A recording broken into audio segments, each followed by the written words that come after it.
Bonjour tout le monde, ravi de vous retrouver pour l'émission du vendredi 12 novembre 2021. On a un Bitcoin sur le niveau des 65 000 dollars environ, un Ether à 4700, pas beaucoup de mouvements. On va en profiter justement pour analyser un peu tout ça, notamment le Bitcoin et l'Ether, et on va aller voir un certain nombre d'altcoins pour essayer d'identifier ceux qui sont plutôt sur des niveaux élevés sur lesquels il serait prudent peut-être de prendre des profits, et ceux sur lesquels ça peut être intéressant d'investir, notamment si on a une altcoin dominance qui explose dans les prochains mois avec un nouveau sommet. Quels altcoins pourraient profiter de cette prochaine poussée qui pourrait avoir lieu, je dis bien pourrait, parce qu'effectivement on n'est jamais sûr de rien. Ceci étant dit, on fait ça rapidement aujourd'hui, je vous passe la petite intro et on entre directement dans le vif du sujet.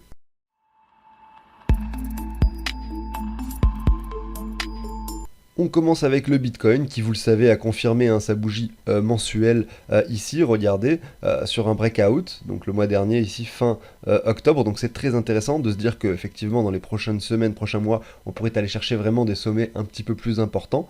Malgré tout, j'ai fait une émission consacrée uniquement au Bitcoin avant-hier où j'explique la période de temps dans laquelle le Bitcoin pourrait toucher le sommet et également les niveaux de prix qu'il pourrait atteindre. Alors je vous la mets ici en haut à droite pour ceux qui sont intéressés et qui ne l'auraient pas visionné. Aujourd'hui, bien sûr, on va aller voir du coup sur du plus court terme le cours du Bitcoin et je vais essayer de me mettre à la place d'un investisseur lambda qui viendrait d'arriver sur le marché, comme j'aime bien le faire habituellement, essayer de voir les niveaux qui pourraient être pertinents pour acheter du Bitcoin. Alors clairement, vous le savez, sur du long terme, c'est pas le meilleur moment. On est sur un sommet, on est effectivement sur un breakout, on peut aller plus haut effectivement, mais malgré tout, il y a eu des performances assez importantes ces derniers jours. Regardez ici, nous étions au mois de juillet 2021, on est passé quand même de 30 000 à 52 000 ici le 6 septembre 2021, pour retracer légèrement jusqu'au 28 septembre, et là désormais toucher les 68 000. Donc clairement, c'est pas forcément le moment de mettre toutes ses billes dans le Bitcoin et d'investir tout son argent dans le Bitcoin. Bien sûr, malgré tout, vous pouvez avoir des stratégies d'investissement qui vous permettraient quand même de profiter peut-être de cette dernière hausse. Alors comment est-ce que vous pourriez vous y prendre ? Alors on va repasser en weekly rapidement pour vous montrer certaines choses, notamment cette trendline qui est ici en blanc, qui vient chercher à chaque fois donc des points pertinents, vous voyez. Donc effectivement ça pourrait être un bon point d'achat si le Bitcoin y revenait. Malgré tout, est-ce qu'il va revenir jusqu'aux 44 000 avant de monter? Moi j'en suis pas convaincu du tout, donc effectivement il va peut-être falloir se mettre plusieurs paliers entre le niveau actuel et le niveau des 44 000. Vous pouvez vous tracer autre chose, par exemple une ligne qui viendrait chercher ce sommet-ci, ce sommet-là également. Donc là on a deux touchettes sur cette ligne de tendance également, vous voyez. Donc ça pourrait être un niveau pertinent, donc plutôt ici aux alentours des 56 000. Vous pouvez également coupler ça avec un Fibonacci qui récupère toute la hausse qui se trouve ici. Vous voyez qu'en fait ce point de confluence de cette trendline que je viens de tracer, là la dernière que je viens de tracer, correspond finalement avec le niveau également des 38 de Fibo, donc plus ou moins, effectivement on a plutôt un niveau étendu. Ici, on va les zoomer après derrière pour aller identifier ça en daily. Et derrière on a le niveau du coup, la trendline que j'ai dessiné en bas, en revanche, qui correspondrait plutôt à la zone de rechargement, voire les 61,8 de Fibo. Après effectivement ça arrive plus loin dans le temps, peut-être que ça serait les 0,5 de Fibo ici aux alentours des 50 000 dollars, vous voyez, mais ça reste des niveaux pertinents, vous voyez, on peut très bien faire comme ceci, aller rechercher des niveaux pertinents comme ça, vous voyez, qui servent à chaque fois de support pour grimper par la suite, ou bien revenir ici et grimper par la suite. C'est possible que ça arrive. Malgré tout, effectivement, la confirmation en mensuel pourrait nous indiquer que la poussée risque d'être un petit peu plus rapide que ça. Alors on va regarder la dernière ligne visible à l'écran, c'est celle-ci, regardez, celle que je sélectionne là, qui est plutôt horizontale sur la partie haute. Elle correspond à quoi? Elle correspond au breakout en hebdomadaire. Regardez, si je mets ici en droite, on voit que ça correspond pile poil au point haut du Bitcoin avant que l'on casse à nouveau ce point haut. Donc c'est le niveau finalement de l'ancien sommet hebdomadaire sur les corps de chandelle. Donc voilà, ça c'est dit. On retourne cette fois-ci en daily pour identifier ça sur un time frame plus court. Donc je zoome un petit peu. On a cette ligne du coup qui est toujours matérialisée ici en horizontal. On pourrait dire que voilà, le Bitcoin, dans un premier temps, si vous souhaitez investir dans cet actif de façon générale et que vous êtes plutôt impatient, vous pourriez mettre votre premier palier ici, sur cette ligne, des 23,6 de Fibo. Donc les 23,6 sont situés à 59 700 dollars approximativement, et la ligne de breakout du coup en hebdomadaire est située un petit peu plus haut à 60 000. Donc clairement, un achat du Bitcoin sur le niveau des 60 200 dollars serait quand même relativement pertinent pour la suite. Malgré tout, comme je vous le dis, c'est un premier palier. Il faut surtout pas mettre tout son argent à cet endroit-là. Moi, si j'étais investisseur aujourd'hui, je mettrais peut-être 10% de ce que je veux acheter à cet endroit-là. Et si je rate le train et que ça monte directement, je fais une croix sur le Bitcoin et je vais voir ailleurs. Derrière, au niveau des autres niveaux intéressants, vous avez ici cette trendline en oblique qui passe par ici, voilà, aux alentours des 56 000. Alors ça va dépendre effectivement de la période de temps à laquelle elle est touchée, hein, cette ligne, mais derrière vous avez les 38,2 un petit peu plus bas, donc vous avez en gros la zone étendue entre les 56 et les 53 000 qui peuvent être pertinents pour acheter du Bitcoin également avec un petit pourcentage. Et derrière, pour des niveaux plus bas et beaucoup plus intéressants, effectivement, il y a celui-ci aux alentours des 50 000. Voilà, il y a un point de confluence avec cette ligne horizontale, regardez, qui vient chercher le cours du Bitcoin vraiment à de nombreuses reprises. Et cette trendline très longue durée également, regardez, le point de confluence se situe pile poil à cet endroit-là, aux alentours des 41 900. En plus de ça, ça se trouve dans la zone de rechargement entre les 61,8 et les 78,6. Est-ce qu'on va toucher ce niveau? Comme je vous le disais tout à l'heure, vu qu'on a confirmé en mensuel un breakout, je ne suis pas du tout convaincu qu'on revienne dans cette zone de rechargement. Surtout que le Bitcoin, depuis le début de ce bull run, aime bien s'arrêter pile avant les 61,8 de façon générale. Comme s'il faisait exprès pour pas que justement on puisse le recharger dans la belle zone de rechargement. C'est pas comme ça sur tous les actifs, mais on constate ça sur ce bull run, hein, du Bitcoin en tout cas, depuis qu'il a commencé. Voilà un petit peu les niveaux, les targets que je me mettrais moi sur le Bitcoin si j'étais un nouvel arrivant sur le marché. Je le répète, plutôt ici les 60 000, un peu plus bas les 56 à 53. Vous avez ensuite ici la zone de rechargement avec le point de confluence aux 41 000. Et si le Bitcoin vient s'arrêter un peu avant les 61,8, pourquoi pas les 45 000 $ à cet endroit-là.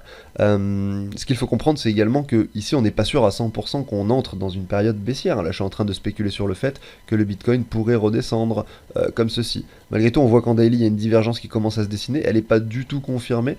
Donc il va falloir être patient tout de même et voir si justement cette petite période baissière pourrait s'entamer ou non. On pourrait très bien effectivement ne pas baisser du tout, revenir simplement, regardez, hein, si je prends une ligne comme celle-ci, par exemple revenir simplement ici aux 63 000 pour ensuite monter directement aller chercher les 80 000.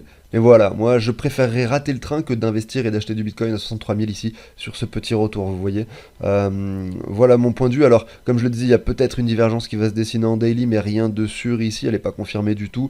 En weekly, ben, il n'y a rien qui nous indique non plus que le Bitcoin pourrait baisser, puisque regardez, je vais zoomer sur le RSI, on voit qu'effectivement on fait des nouveaux plus hauts à chaque fois sur le RSI, on est loin d'avoir de divergence qui se dessine, mis à part cette grosse divergence, mais ça elle peut se produire bien sûr bien après, dans le futur. Après ici ça pourrait être par exemple le sommet ultime du Bitcoin à 150 000 $ avec le retracement, je le dessine là mais ça pourrait être, là je l'ai peut-être très mal dessiné, hein. Si le Bitcoin monte à 150 000 $, peut-être que ça sera ici, et que là on aura cette divergence qui se dessine, tout simplement. Ça correspondrait finalement à ce sommet, attendez je dézoome un petit peu, le premier sommet du Bitcoin, bim, le deuxième sommet du Bitcoin, ici, la divergence, le retracement, la confirmation de divergence, et bim, le marché baissier qui s'installe.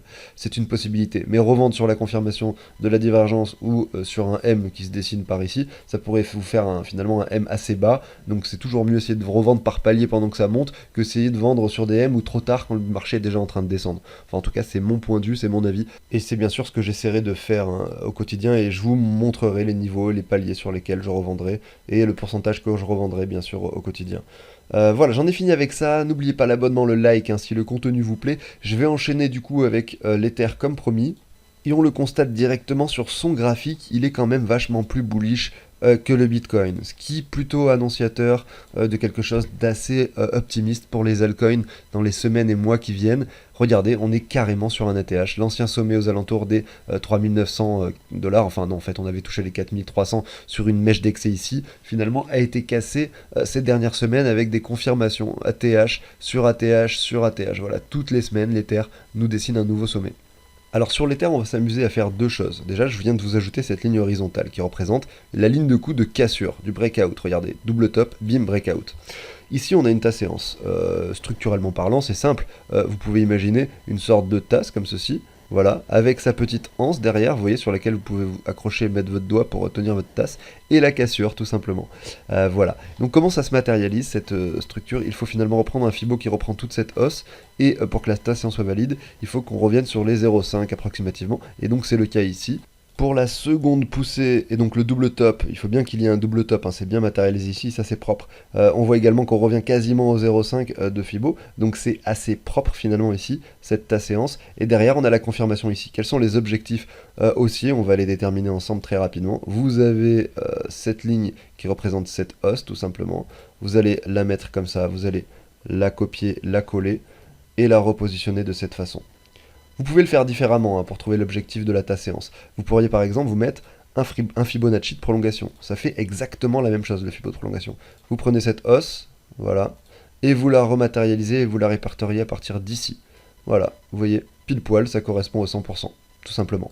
Donc ça revient au même. Bref, vous avez compris ici, vous avez un objectif pour l'Ether de 6 000 $ approximativement, 5 943.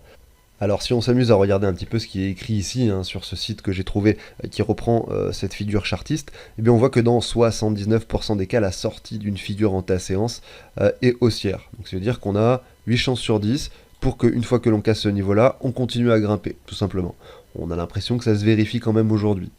Ensuite, on a dans 73% des cas, donc on va dire approximativement 7 fois sur 10, on atteint la moitié de la hauteur après la cassure. Donc la moitié de la hauteur, en fait, c'est les 0,5 à 4900. Donc il y a quand même 70% de chances que l'Ether monte ici à 4900, donc on va dire 5 000 $ approximativement. Ça, ce serait le premier objectif, hein, finalement de cette confirmation, de cette cassure. Et derrière, dans 74% des cas, donc pareil en fait finalement, le cours effectue un pullback sur le support de la ligne de coup. Voilà, là ça n'a pas été le cas, hein. Clairement le pullback, ça voudrait dire que l'Ether revienne tester ce niveau des 4000 $. Donc pour résumer, si dans les semaines qui viennent, admettons vous êtes investisseur dans les cryptos, je reviens sur l'exemple de la personne qui souhaite investir dans les crypto-monnaies, et bien si vous voyez un Ether qui revient sur les 4000 $, il sera probablement très intéressant d'investir pour essayer de jouer cette hausse qui pourrait intervenir par la suite pour pourquoi pas viser ici les 6000 $. Ça resterait un trade, ça resterait de la spéculation. On voit ici quand même que c'est tard pour acheter de l'Ether comme pour acheter du Bitcoin. Malgré tout, vous, si vous êtes là, que vous arrivez sur le marché, pourquoi pas essayer de jouer quelque chose comme ça avec une petite somme d'argent. On pourrait aller plus bas, les probabilités restent des probabilités, elles ne sont pas forcément tout le temps vérifiées. C'est pas parce que vous avez 70% de chance qu'on va tomber finalement dans les 7 chances sur 10. Vous pouvez tomber sur les 3, où finalement on revient plus bas ici aux alentours par exemple des 3000 $ pour chercher cette trendline. On ne sait pas ce qui va se passer, mais malgré tout, voilà, c'est intéressant de constater cette figure. Et ça permet en fait d'avoir une vision des choses aujourd'hui sur le marché. Par exemple, si vous avez de l'argent dans les cryptos en général, que vous êtes holder depuis bien longtemps, effectivement vous n'avez pas forcément besoin de vous intéresser à ce genre de choses. Moi j'aime bien malgré tout le regarder, puisque ça veut dire que voilà, si la semaine prochaine je regarde les cours, je vois un Ether à 4000 $, je me dirais ah oui, bah, j'avais vu que ça pouvait arriver en fait, les 4000 $, en fait ça me paraît assez logique, donc je vais pas être étonné finalement, même si mon portefeuille perd 15-20%, je me dirais bah c'est pas grave en fait, c'est ce que j'avais vu, c'était possible que ça arrive, et en fait je m'étais préparé psychologiquement à ce que ça arrive. Regardez, j'ai même la ligne un peu plus bas ici aux 3000 $, hein, donc si demain j'ai un Ether à 3000 $, c'est pas pour autant que je vais revendre et que je vais panic sell mes Ethers ici. Je me dis qu'on est toujours sur une configuration haussière avec la trendline qui pourrait supporter le cours. Voilà à quoi me permettent en fait les analyses. Ça permet de ne pas paniquer sur des mouvements de marché également. On finit ensemble ici avec l'Ether, hein, sur ce graphique qui représente l'Ether par rapport au Bitcoin. Regardez, on est quand même assez bas, on est pas mal monté également, on est revenu sur les 0,07 Bitcoin. On a la zone de rechargement plus haut ici aux alentours des 0,10 à 0,12 Bitcoin. Regardez, le sommet ici ultime a été atteint à 0,14 en 2018. Est-ce que vous pensez que c'est possible qu'on revienne dans cette zone et pourquoi pas qu'on fasse un nouveau sommet pour aller chercher peut-être les 0,20, 0,15, 0,20 Bitcoin. Imaginez ça, imaginez un Bitcoin à 10 000 $, à 100 000 $, excusez-moi. Ici, vous auriez un Ether à 10 000 $. Un Bitcoin à 100 000 $. Ici, vous auriez un Ether à 20 000 $. Ça serait juste incroyable. Et moi, je suis assez convaincu qu'on peut continuer à grimper, hein, sur l'Ether par rapport au Bitcoin. Ça sera une affaire à suivre.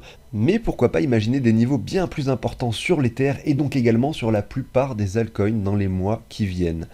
On va continuer bien sûr avec l'analyse de plusieurs altcoins. On va regarder ça ensemble. Mais avant, je vous parle très rapidement, hein, d'un tableau que je vous partage, c'est sur Google Sheet. Vous allez pouvoir tout simplement introduire toutes vos crypto-monnaies dans ce tableau. Vous allez pouvoir indiquer tout ce que vous possédez de chacune d'entre elles sur toutes les plateformes que vous avez. Vous allez avoir plein de données comme par exemple savoir combien vous êtes en train de gagner, les camemberts qui sont ici, le pourcentage que vous avez de chaque crypto. Là je sais que j'ai 36% d'Ether, 5% de Bitcoin, etc. C'est un portefeuille fictif, mais ça vous donne une idée, voilà, vous pouvez ensuite répartir. Vous savez qu'ici ça peut être intéressant de vendre de l'Ether pour acheter d'autres crypto-monnaies, puisque là il y en a beaucoup trop sur ce portefeuille, sur cet exemple. Vous allez pouvoir ensuite également calculer vos plus et vos moins-values. Vous allez entrer toutes les transactions que vous faites par rapport à l'euro. Automatiquement, vous allez savoir la plus-value associée à votre transaction, hein, donc, et ça va ajouter ça à toutes les autres pour vous dire combien vous avez de plus-value sur l'année 2021. Par exemple, voilà, vous allez pouvoir indiquer ce que vous possédez de chacune de vos cryptos en fonction des plateformes. Enfin, beaucoup de choses très intéressantes. Je vous invite à jeter un œil, en fait, donc sous la vidéo du jour, hein, vous avez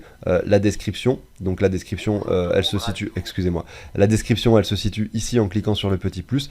Et ensuite, simplement ici, en cliquant sur ce lien, vous allez tomber sur une émission que j'avais faite où j'explique vraiment beaucoup mieux le tableau qu'aujourd'hui. Et en dessous, vous avez un autre lien qui vous ramène sur le site de CryptoOrganize qui vous permet de faire une donation pour obtenir le tableau. N'hésitez pas à y jeter un œil. Ceci étant dit, je continue avec les analyses des altcoins. On commence ici avec EOS par rapport au Bitcoin et on observe que le marché de cet actif est très très bas. Malgré tout, ça correspond à l'ancien bottom d'ici, donc on a l'impression qu'on a tout de même un niveau de support qui a l'air de jouer son rôle de support plus ou moins. On voit qu'on était un petit peu plus bas au préalable tout de même. Je vais quand même supprimer cette ligne, on va zoomer dessus en daily. Et voilà, regardez, on a quand même fait en mai 2021, lorsque les altcoins ont pas mal performé. Il a quand même touché ici les 0,00226 Bitcoin. En fait, il a eu une performance par rapport au Bitcoin tout de même de 280%. Mais ça reste assez faible par rapport à pas mal d'actifs en ce moment. Derrière, il retrace pour finalement reperdre toute la valeur qu'il a gagnée ici au mois de mai 2021. La question que je me pose, c'est est-ce que justement, ça serait pas peut-être un des meilleurs moments pour investir? Regardez, si on reprend un Fibo qui récupère cette hausse, on voit que la zone de rechargement a été atteinte. On est allé plus bas que la zone, on a touché les 0,854. Là, on avait le doute, on s'est dit peut-être c'était un bon moment pour investir. Finalement, tout le monde s'est trompé puisqu'on est revenu au 100%. Et vraiment, si il y a une dernière zone sur laquelle on peut avoir de l'espoir pour que ce token monte, c'est bien maintenant. Et ça serait clairement un très bon prix d'achat. On va aller voir son prix par rapport au dollar pour essayer d'imaginer des niveaux d'achat potentiels pour cet actif. Alors déjà, par rapport au dollar, on observe que ce token n'est pas haut du tout, 4,87 $. Regardez ici, nous étions en octobre 2019, 2020, etc. Nous étions sur les mêmes niveaux. Il y a eu des petits pics baissiers à 1,76 $, certes. Ici également sur les 3,20 $, certes. Mais malgré tout, le niveau actuel est quasiment sur un niveau quand même extrêmement bas. Et effectivement, il y a un potentiel de hausse très important. Si on regarde un petit peu donc cette hausse du mois de mai, qu'on met un Fibo comme ceci, on voit que donc par rapport au dollar, on est revenu dans la zone de rechargement même un petit peu plus bas. On est en train de dessiner voilà, une latéralisation qui pourrait se traduire en W par la suite, comme ceci. On va zoomer également en daily. Voilà. Donc moi je ne mettrai pas tous mes sous dans cet actif, mais clairement j'ai l'impression que c'est un des actifs qui pourrait performer de façon très exceptionnelle dans les mois qui viennent. Malgré tout, ça pourrait ne pas arriver aussi. C'est pour cette raison qu'il faut toujours essayer de mettre de l'argent dans plusieurs actifs et essayer de diversifier tout ça. Et si celui-ci monte, eh bien, vous auriez des performances assez importantes. Voilà, quand on reprend ici également ce W, on reprend la hausse, on voit qu'on est revenu dans la zone de rechargement aussi. Donc ça reste pertinent. Moi, si je devais être investisseur, je le ferais, pourquoi pas, sur les niveaux actuels. Ça reste selon moi plus intéressant d'acheter de l'EOS aujourd'hui que par exemple un actif comme IGLD. Je dis pas que c'est pas bien d'en avoir de l'IGLD, moi j'en ai pas mal, et beaucoup plus que de l'OS, puisque j'ai profité de la hausse. Mais la hausse a déjà plus ou moins eu lieu. Qui sait, peut-être que peut-être que l'IGLD, excusez-moi, va monter à 1000 $. Il pourrait établir un x3 par rapport au niveau actuel. Super. Ça pourrait être génial, mais malgré tout, EOS, lui, il se trouve sur un niveau quand même extrêmement bas. Le x3 pourrait être atteint sans même qu'il ne fasse de nouveaux sommets, vous voyez. Donc imaginez qu'il établisse un nouveau sommet, qu'il vienne chercher des niveaux très importants, un x30, un x40 reste envisageable. Donc une des stratégies qui peut être intéressant à appliquer. Admettons que vous avez acquis de l'IGLD il y a un an, quand il valait 20 $ ou même 10 $, qui sait si vous avez été assez précurseur, et bien aujourd'hui vous seriez donc à un x30 sur IGLD. Vous seriez un x30 sur IGLD. Pourquoi pas, donc si vous avez mis 100 $, vous avez aujourd'hui 3000 $. Sur les 3000, pourquoi pas en retirer la moitié, 1500, pour aller l'investir dans un actif comme EOS par exemple.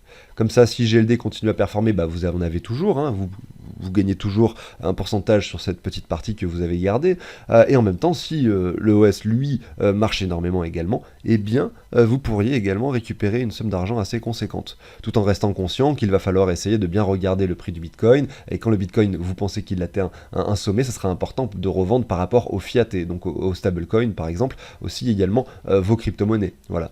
Selon moi, c'est pas encore d'actualité, je m'amuse encore à échanger certaines cryptos entre elles, celles qui ont énormément performé, par exemple Phantom FTM, j'en avais acheté une petite somme, aujourd'hui j'en ai 8000 $, et peut-être qu'il peut être intéressant, je suis en train de regarder avec quelle crypto je pourrais l'échanger, de revendre la moitié de mes FTM pour acheter quelque chose qui est assez bas sur le graphique. On continue avec une autre crypto dont j'avais pas mal parlé ces derniers mois, c'est LRC. On va regarder ça d'abord par rapport au Bitcoin, donc Loopring. C'est un actif qui, vous voyez, a performé. On a discuté de cet actif à de nombreuses reprises sur la chaîne, ça faisait partie des cryptos que j'analysais toutes les semaines à un moment donné, notamment quand on était dans cette jolie période. Si certains d'entre vous ont pu profiter de cette hausse, tant mieux. Même moi, finalement, j'en avais pas rechargé, donc j'en avais vraiment une petite somme, et finalement, eh bien, cette hausse n'aura pas été hyper bénéfique. Et je regrette, puisque, vu le nombre de fois où j'en ai parlé, je l'avais finalement bien vendu sur la chaîne, sans forcément moi-même en acheter. Je me dis que finalement, c'était un petit peu stupide. Mais enfin, c'est pas grave, hein, ça se passe de façon assez régulière, de cette façon finalement dans ce secteur qui est donc les crypto-monnaies. On arrive souvent à regretter certaines choses que l'on a faites ou que l'on n'a pas faites de temps en temps. Ici, qu'est-ce qu'on voit sur le graphique? On a finalement quelque chose d'assez propre avec finalement une poussée mais extrême et très rapide. Il s'est probablement passé quelque chose sur le fondamental que je ne connais pas. Mais c'est pas grave, puisqu'au niveau du graphique, on a quand même observé ce W. La confirmation, elle a eu lieu très tard. Donc acheter sur une confirmation, c'était pas forcément intéressant. Malgré tout, acheter sur les 61,8 et les retracements, ça aurait pu l'être à cet endroit-là. Ici, qu'est-ce qu'on a? On a un graphique donc qui performe. On va regarder un petit peu les objectifs de revente pour cet actif et voir un petit peu ce que l'on a déjà atteint. On reprend ça comme ceci. On voit qu'on a touché les 161,8 de Fibo aux alentours donc des 4800 Satoshi. On a ici un niveau plus important à cet endroit-là et un niveau encore plus important ici au 423,6. On a une performance par rapport au Bitcoin de ce token qui a établi tout de même 500% en 2 semaines, donc commencer à prendre des profits n'est vraiment pas déconnant, hein, peut-être même la majorité de ses profits pour pouvoir investir dans d'autres choses désormais. On va aller voir son prix par rapport du coup au dollar pour essayer d'estimer un petit peu les niveaux de prix qui sont atteints et qui pourraient être atteints. Alors j'ai l'impression que ça va être compliqué, hein. J'ai l'impression qu'en fait il a tellement performé. Ah non, on a tout de même les 423,6, un petit peu plus haut, au 4,29$. Voilà donc je dirais la target optimale, en tout cas pour reprendre une grosse partie de ses profits, peut-être 90-95%, et peut-être garder 5% si jamais cet actif continuait à pousser. Mais vous le savez, quand on a des bougies vertes aussi importantes, il n'est pas rare de voir la même chose qui se produit en sens inverse, peut-être déjà pour aller chercher cette neckline dans les semaines qui viennent. Donc restez prudent et il faut savoir prendre ses profits au bon moment, hein, de façon générale. Alors on continue avec RLC par rapport au Bitcoin. Je vais essayer d'aller assez vite pour vous en passer encore un ou deux ou trois. Je sais pas, j'ai plus beaucoup de temps devant moi en fait, puisqu'il est 11h20 et je dois faire ma miniature, la publier avant midi et je suis vraiment plus disponible à partir de midi. Il faut que je me dépêche. Ici, qu'est-ce qu'on a? On a un graphique finalement avec un canal en expansion, très très moche quand je le trace comme ça. Donc on va supprimer et le refaire. Voilà, on a un canal en expansion, de façon très très simple, qui est matérialisé comme ceci. Voilà. Qu'est-ce qui se passe? On vient chercher souvent le point bas et le point haut du canal. Je vais supprimer cette ligne, qui est tout de même une jolie ligne de support, hein, c'est pour ça que je l'avais tracée. Donc voilà, ici on est plutôt en train de dessiner une bougie rouge. Si jamais on revient chercher cette ligne, ça peut être un point très pertinent d'achat. Le niveau actuel l'est également, on est plutôt bas sur le graphique, et ça serait pas étonnant. Regardez, là nous étions en mai 2021, on a touché ce sommet. Pourquoi pas imaginer finalement, après un petit retour comme ceci, avec une poursuite donc du bull run, avec un Bitcoin qui continue à grimper et des altcoins qui performent plus que le Bitcoin ces prochains mois, pourquoi pas imaginer un RLC exec qui revient chercher cette ligne haute, et pourquoi pas aussi imaginer une cassure par le haut de ce canal. Là, ça serait vraiment finalement le Graal, hein. Malgré tout, si vous achetez du RLC exec ici, pensez à prendre vos profits, notamment à l'approche de cette ligne, hein, si ça arrive par la suite. Et derrière, pourquoi pas jouer la hausse supplémentaire avec une petite partie de ce que vous avez en RLC high exec. Voilà. Moi, quand je vois ce graphique, ça me donne également envie d'en acheter. Je repense au RLC LRC que je n'avais pas acheté. Je me dis que peut-être là, je vais le faire juste après l'émission, bien sûr. Donc voilà pour ça par rapport ici au Bitcoin. On va quand même regarder son prix, hein, par rapport au dollar rapidement.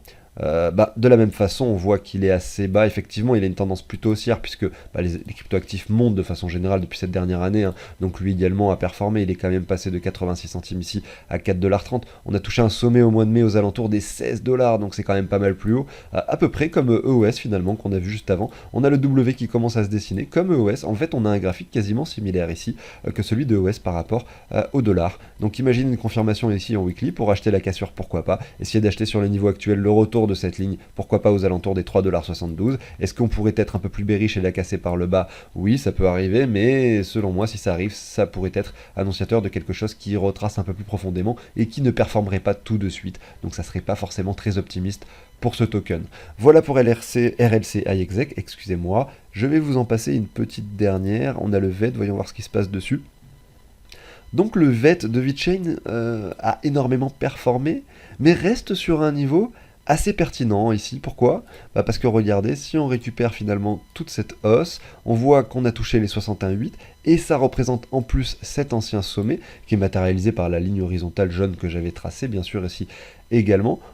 Et si on zoome un petit peu sur ce graphique à cet endroit-là et qu'on se met en droite, on observe tout de même qu'on fait un plus bas, donc c'est peut-être pas forcément le meilleur moment. Il faudrait peut-être attendre un W un petit peu plus propre, ou peut-être un triangle qui pourrait se dessiner comme ceci, et attendre une cassure par le haut pour investir sur le VET. Je dirais que c'est moins encourageant ce graphique que les graphiques que l'on a vus précédemment. On pourrait très bien revenir un petit peu plus bas après cette performance très extrême ici. C'est peut-être pas le token sur lequel je miserais le plus, mais vous avez également cette zone de rechargement si jamais on devait la toucher qui serait située ici un petit peu plus bas. On va quand même regarder bien sûr comme d'habitude son prix par rapport au donc ici au dollar et on voit que là c'est quand même beaucoup plus encourageant. On a la poussée énorme, le faisant passer du token donc de 0,8 centimes à approximativement 25 centimes, ce qui fait un x25, un peu plus même, un x30 sur VeChain. Derrière il retrace ici pour revenir aux 7 centimes approximativement, il remonte aux 15 centimes, il redescend, bon bref, il nous dessine un joli W qui est confirmé en tout cas, qui on a l'impression, attends on va regarder ça, oui sur la clôture de la semaine dernière, on a établi finalement cette confirmation, regardez les bougies, j'arrivais à le voir en droite mais on le voit également en bougie, c'est très faible, c'est très léger, on voit que derrière on a quand même eu cette semaine une poussée encore aux 18 centimes, on est à 15 aujourd'hui, est-ce que c'est les meilleurs moments? Ben on pourrait se dire qu'avec cette confirmation effectivement de bougies, effectivement il y a quelque chose à voir, malgré tout cette confirmation est tellement faible que je préférerais moi personnellement attendre une semaine supplémentaire, donc dimanche prochain pour voir si on clôture au-dessus de cette ligne, et dans ce cas là, pourquoi pas essayer d'investir pour jouer ceci. Malgré tout, vous allez avoir des performances bien moins intéressantes ici. Par exemple, ici, si vous allez acheter du VeChain ici jusqu'au sommet, vous avez donc approximativement, j'arrive pas à voir le chiffre là, approximativement 61%, alors que si vous aviez acheté sur le retour des 61,8 et la zone de rechargement à cet endroit-là, lorsque effectivement ce token était bearish, ici, là vous auriez eu quelque chose de beaucoup plus intéressant. C'est plutôt à ce moment-là qu'il faut investir. Le risque prix est certes un peu plus important, mais malgré tout, les performances et les gains possibles également. Ça va toujours ensemble, à peu près 200% au lieu de 60%. Voilà pour ça, et c'est pour ça que je privilégierai pas ce token là aujourd'hui si je devais investir, mais plutôt ceux que j'avais montré avant, comme par exemple EOS et RLC iExec. Effectivement, j'en présente tous les jours, j'en montre tous les jours, je les ai plus en tête, mais il y en a beaucoup d'autres qui peuvent être très intéressants d'acheter maintenant.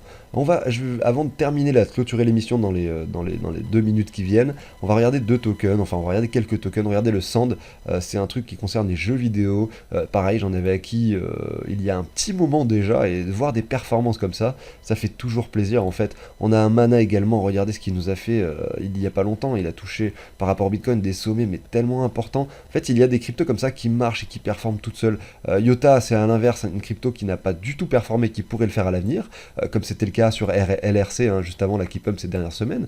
Regardez, il est quand même très très bas par rapport au Bitcoin. On a d'autres cryptos, regardez Theta par exemple, qui lui a énormément performé en mars 2021, qui depuis ne fait que chuter. Peut-être qu'il y aura une opportunité à saisir sur cet actif également. Voilà, mais c'est bien comme ça, les graphiques sur TradingView, en un clin d'œil, on arrive à voir ce qui peut être intéressant de faire ou non. On va essayer de parler, on va parler dans la semaine, alors je sais pas si ça sera avant dimanche, peut-être lundi, on va parler de KNC. KNC, il y a vraiment, je pense, un coup à jouer. Je vais vous expliquer pourquoi. Il y a vraiment plusieurs raisons pour lesquelles ce token est très intéressant, notamment avec un launchpad qu'ils ont lancé. Mais ça, je vais reparler en détail de quoi il s'agit, comment ça marche et comment vous pourriez en profiter, tout simplement. Voilà. Donc écoutez, j'en ai fini pour l'émission du jour. J'ai envie de vous parler beaucoup plus, mais je suis déjà à 30 minutes, donc on va s'arrêter là. Je sais que pendant l'émission, il y a eu des petits grésillements dans certains passages. Effectivement, j'ai modifié quelque chose qui fait que ensuite ça ne s'est plus produit. Je suis désolé si ça dérange un petit peu la vidéo, mais c'est vrai que j'ai pas du tout le temps de réenregistrer ces parties-là. Je vous souhaite à tous une excellente journée. Je vous dis à très bientôt sur la chaîne. Allez, salut tout le monde, ciao.